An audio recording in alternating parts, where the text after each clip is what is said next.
So we're going to talk to Blake. Hey, Blake, you are live on the line with Promise and Paul. How are you today?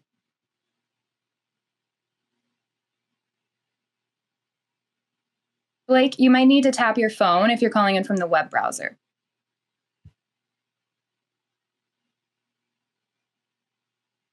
Hello, Blake? I think you're muted, Blake. We can put him back in the queue if we don't get them. Cool. All right, let's talk to Ben.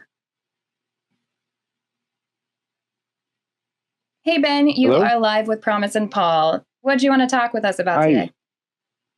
Hi, thanks for having me. I wanted to take a little bit of a different approach, see if you can follow it just for a minute. I wanted to ask you, I'm a theist, you're atheist, I understand that. What, as human beings, do you find to be the most important thing of being a human, aspect of being a human?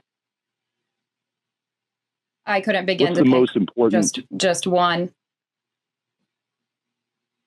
Could you just give me any stab at it? What is the most important aspect? But you understand that any answer that I am going to give is going to be absolutely personal and not anything I'm projecting as should be the case for anyone else. So, for example, the most important thing in my life are my kids.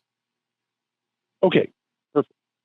So you would put that under the category of relationships, and I would think many people would agree. But hold on, Ben. I actually would say, so there have been times because they are theists and I'm not, that the relationship wasn't great, and I actually prioritized what I was visioning as their future over forcing a relationship, or like I actually put my relationship to them secondary to what I thought their best interests were. So it's your kids' well-being. My kids' more than your relationship is more important to me than my relationship to them. Okay, but the best thing for them is that they never see me again, I would never see them again. Right. Okay, but that would be your relationship with them, right? Because you would say, you seem to be wanting to rope things, but okay, if empathy is a relationship, if that's what you want to say, but I'm worried we're getting into some definitional thing. Sure. If you're just wanting to make a point about relationships, I'd rather you get to that point, because if you ask me what's the most important thing in my life, I'm going to say staying healthy enough to stay alive and experience my life. That's going to come number one, because otherwise what's the point of I can't experience anything. So you're going to get different answers from different people. So if you're wanting to, if this is some kind of question to get us to a certain spot, I'd rather you just go ahead and take us to that spot, and then we can figure it out from there. Okay, so I would say for a lot of people, relationships are the most important thing in their life. Whether the relationships are good or bad, it is, we are social animals, let's say, and relationships are generally the most satisfying thing for us. And the opposite of, I think most people would also say, what you really don't like is being treated like an object. Like in sexual relationships, if someone treats someone else like some people like that. Some people actually really like that. So I'm still not sure where we're going with this. Okay, so yeah, you could say maybe there are exceptions to this, but like largely speaking, that is true. I don't know, because I don't know. I'd have to see data on that to see how most people like to be treated during sex. I don't know. No, you wouldn't. No, you wouldn't. We all know that. I would need to. I'm sorry, I would need to, Ben. And I'd rather you get to your point that you want to make instead of having us come along with you on these presuppositions about social things that I don't know if I agree with you with. I'd rather hear your point. That's an honest conversation. Okay. So if love is important, at least to many, many people, let's say love, caring about another person, we can use the word love. All right. And one definition of God is that God is love.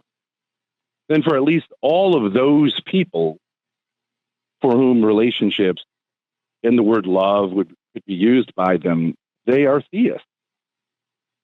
No, you're just saying that you're defining God into existence by saying that he's definitionally the same as love. Like, that's weird.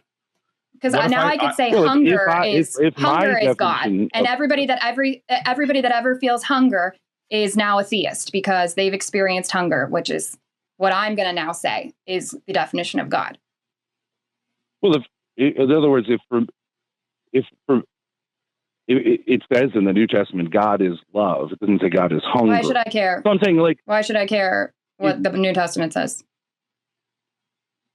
I'm just saying, like, I have written on this. So I've written on this piece of paper that hunger is God. So why should I care what this piece of paper says versus what the Bible says? You know, why does that matter? Who gets to decide?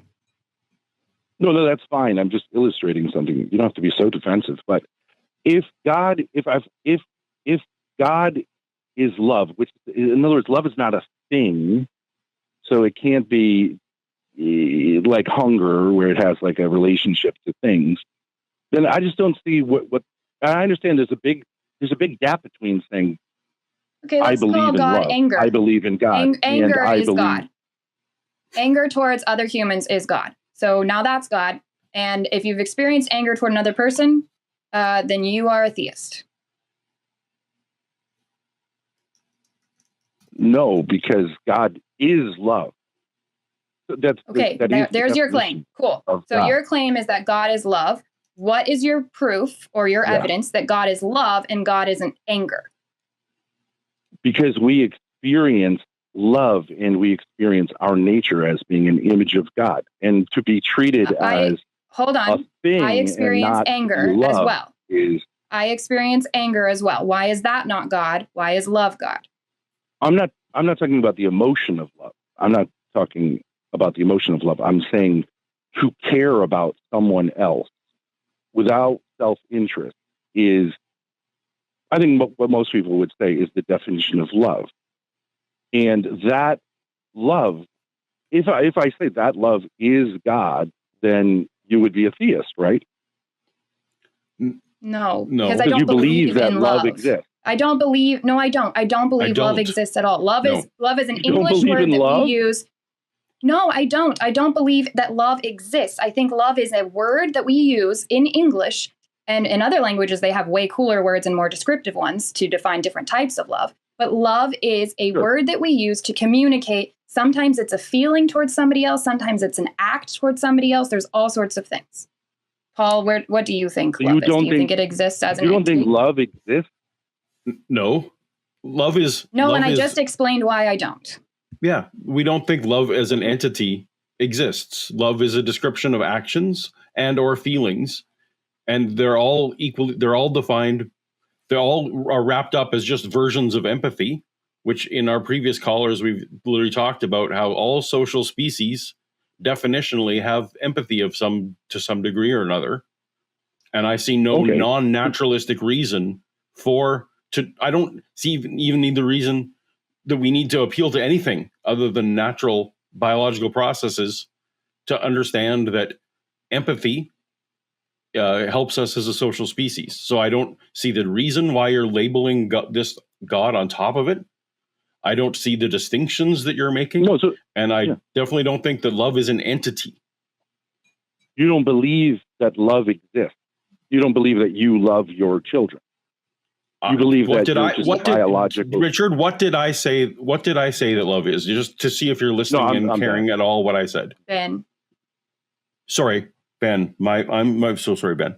Ben, no problem. What were you listening to? What I was saying at all? What I'm saying is we all know what the word love means, and you're appealing to intuition. What did both Promise and I laid out? What we think love is. Were you listening? And can you repeat back to us what we said? What we think love is? You said that you don't think love exists. You think it's a biological thing, sort of a biological process. It can be. I think it's a word that we use to describe certain things. Some can be biological elements. Some are just us using that word. I don't think love exists as its own thing. It's not like some thing out here existing. It's a word that we use, just like I use the word joy to describe something that whatever I decide that word is defining for me or expressing for me. I don't think joy is this thing out here that exists in reality. It's a word we use to define and describe certain things we experience or express as humans. Right. It's a property of an action. Truth exists? In other words, aren't you trying to say that what we're saying is true? Truth is the extent to which a proposition conforms to reality as adjudicated by predictive power. Truth is a property of a proposition. But so do you have a problem with using the word truth to say like this is true? Or, truth, yes, because truth is a property of something. Because truth is a property of something else, not an entity floating around. Just like yellow is a property of an object potentially, and not there's yellowness floating around. Doesn't exist. Right. Yellow doesn't exist. Yellow is a property of an object. I mean, right? I think most people think love and truth exist. That doesn't. We're not here to talk about what. We're not here to talk about what other most people believe. Yeah. Well, if you don't love other people, you treat them like things. And who said we don't love other people? We said love is a property love is a label we apply to certain behaviors, actions, and feelings. Okay. I would just say that if you believe in love and truth and you believe in God, and I would say like someone who wants to say, I don't believe in those things, or I want to redefine them in some kind of way. How is redefining love? How is love being a label for an action, motivation, feeling, redefining it? It's more than I mean, I understand you could express the word love as a feeling. I'm talking about what someone not as a feeling, not as a feeling, Ben. It's not as a feeling. It is a property of a feeling. We have many feelings. Some of them we consider to be loving. That's why we have to put label on some of those feelings, as that feeling felt like love to me, or that feeling felt like something else.